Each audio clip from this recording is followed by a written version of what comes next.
Hello guys, আসসালামু আলাইকুম। আশা করি সকলে ভালো আছেন, আমিও ভালো আছি।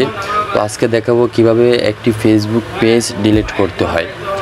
অনেকেই জানেন না যে কিভাবে ফেসবুক পেজ ডিলিট করবেন, তো আজকে সেটা নিয়ে আলোচনা করব। প্রথমে ফেসবুকে ঢুকে ফেসবুক প্রোফাইলে ঢুকবেন, ঢোকার পরে আপনার যে পেজটা ডিলিট করবেন এটাতে ক্লিক করে এটাতে ঢুকে যাবেন। এই যে আমি ঢুকে পড়লাম, এই পেজটা আমি ডিলিট করে দেখাবো। তো পেজে আমি ঢুকলাম, ঢোকার পরে থ্রি ডটে ক্লিক দিলাম, দিয়ে নিচে যাব। এটা হচ্ছে আমার পেজ, এই পেজটাই আমি ডিলিট করব। তো আমি সেটিং অপশনে যাব, সেটিং অপশনে গিয়ে তারপর একটু নিচে যাব। নিচে যাওয়ার পর দেখেন আমি কোন জায়গাটায় টিপ দেই। নিচে যাব, নিচে গিয়ে আমি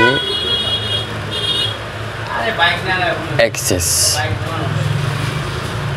এখানে টিপ দিয়ে যে ডিরেক্টিভ পেজ এবং ডিলিট পেজ।